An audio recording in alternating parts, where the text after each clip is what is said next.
नमस्कार विद्यार्थी मित्रांनो, आजच्या व्हिडिओमध्ये सर्व स्पर्धा परीक्षांसाठी महत्त्वाचे जनरल नॉलेजचे प्रश्न दिलेले आहेत. व्हिडिओ पूर्ण बघा. प्रश्न क्रमांक 1. महाराष्ट्रातील कोणती नदी पूर्ववाहिनी असून पुढे बंगालच्या उपसागराला मिळते? पर्याय ए. तापी, बी. नर्मदा, सी. गोदावरी, डी. उल्हास.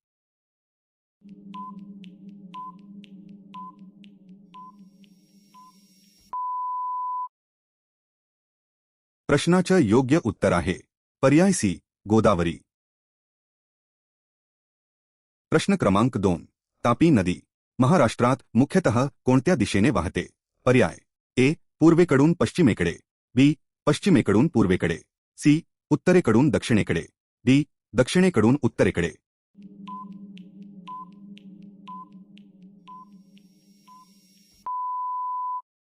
प्रश्नाचं योग्य उत्तर आहे पर्याय ए. पूर्वेकडून पश्चिमेकडे. प्रश्न क्रमांक 3. महाराष्ट्रातील पूर्णा ही कोणत्या नदीची उपनदी आहे?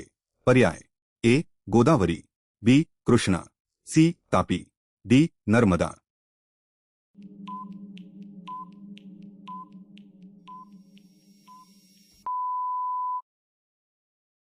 प्रश्नाचं योग्य उत्तर आहे पर्याय ए. गोदावरी. प्रश्न क्रमांक 4. महाराष्ट्रातील कोणती नदी दक्षिण गंगा म्हणून ओळखली जाते?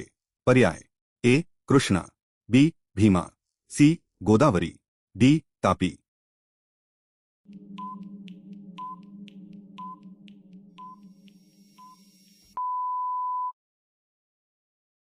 प्रश्नाचं योग्य उत्तर आहे पर्याय सी.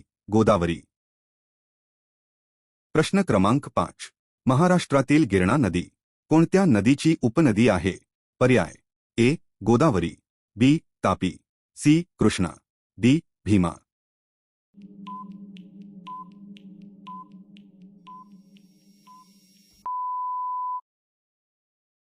प्रश्नाचं योग्य उत्तर आहे पर्याय बी. तापी.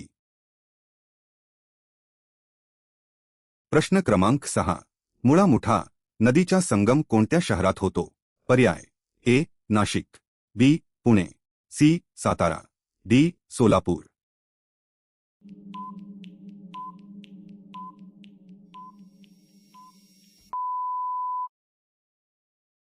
प्रश्नाचं योग्य उत्तर आहे पर्याय बी. पुणे.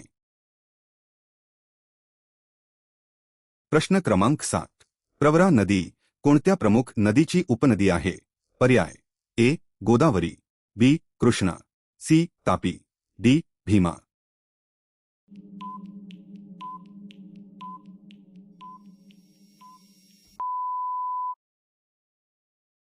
प्रश्नाचं योग्य उत्तर आहे पर्याय ए. गोदावरी. प्रश्न क्रमांक 8. उजनी धरण कोणत्या नदीवर आहे? पर्याय ए. भीमा, बी. कृष्णा, सी. गोदावरी, डी. मुळा.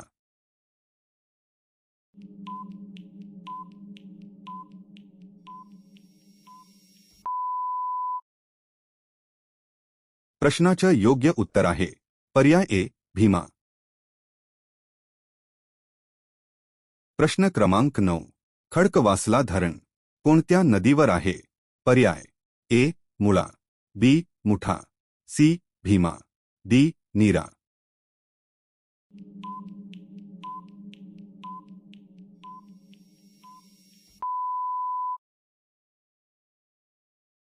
प्रश्नाचं योग्य उत्तर आहे पर्याय बी. मुठा.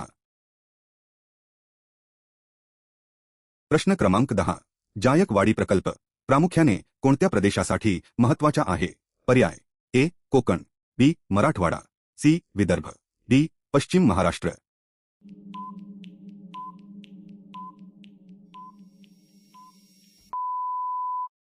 प्रश्नाचं योग्य उत्तर आहे पर्याय बी. मराठवाडा. प्रश्न क्रमांक 11. प्राणहिता नदी पुढे कोणत्या नदीला मिळते? पर्याय ए.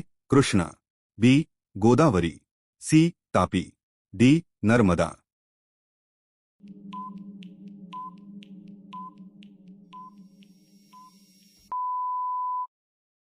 प्रश्नाचं योग्य उत्तर आहे पर्याय बी.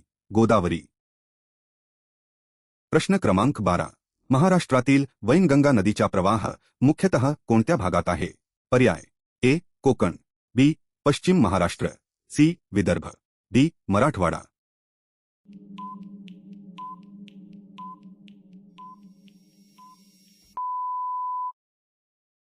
प्रश्नाचं योग्य उत्तर आहे पर्याय सी. विदर्भ. प्रश्न क्रमांक 13.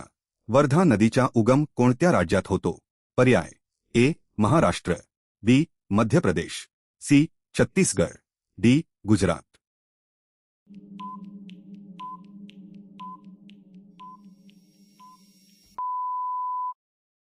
प्रश्नाचं योग्य उत्तर आहे पर्याय बी. मध्य प्रदेश.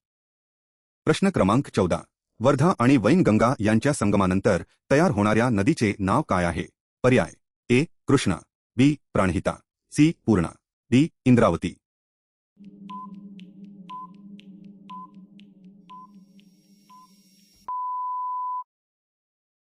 प्रश्नाचं योग्य उत्तर आहे पर्याय बी. प्राणहिता. प्रश्न क्रमांक 15. इंद्रावती नदी कोणत्या नदीची उपनदी आहे? पर्याय ए. गोदावरी, बी. कृष्णा, सी. तापी, डी. भीमा.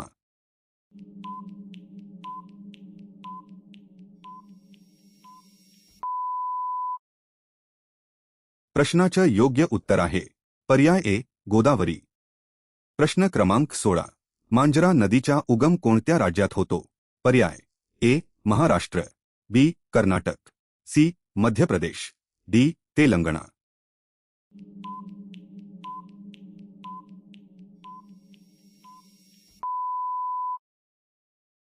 प्रश्नाचं योग्य उत्तर आहे पर्याय ए. महाराष्ट्र. प्रश्न क्रमांक 17. मांजरा नदी कोणत्या दोन राज्यांच्या सीमा भागातून वाहते? पर्याय ए. महाराष्ट्र कर्नाटक, बी. महाराष्ट्र गुजरात, सी. महाराष्ट्र मध्य प्रदेश, डी. महाराष्ट्र गोवा.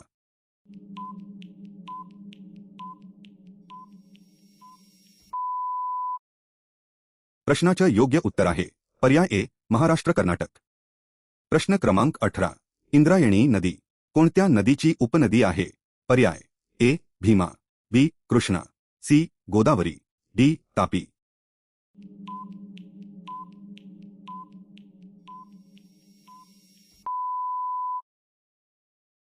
प्रश्नाचं योग्य उत्तर आहे पर्याय ए. भीमा.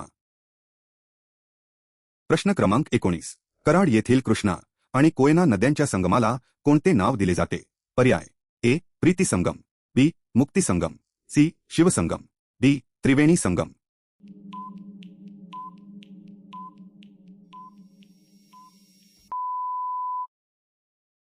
प्रश्नाचं योग्य उत्तर आहे पर्याय ए. प्रीती संगम.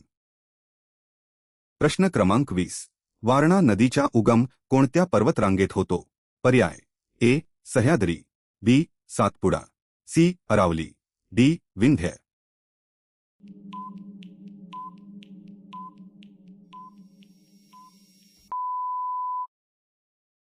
प्रश्नाचं योग्य उत्तर आहे पर्याय ए. सह्याद्री. या प्रश्नाचं उत्तर कमेंटमध्ये लिहा. प्रश्न. पंचगंगा नदीची निर्मिती किती प्रमुख नद्यांच्या संगमातून होते? पर्याय ए. 3, बी. 4, सी. 5, डी. 6.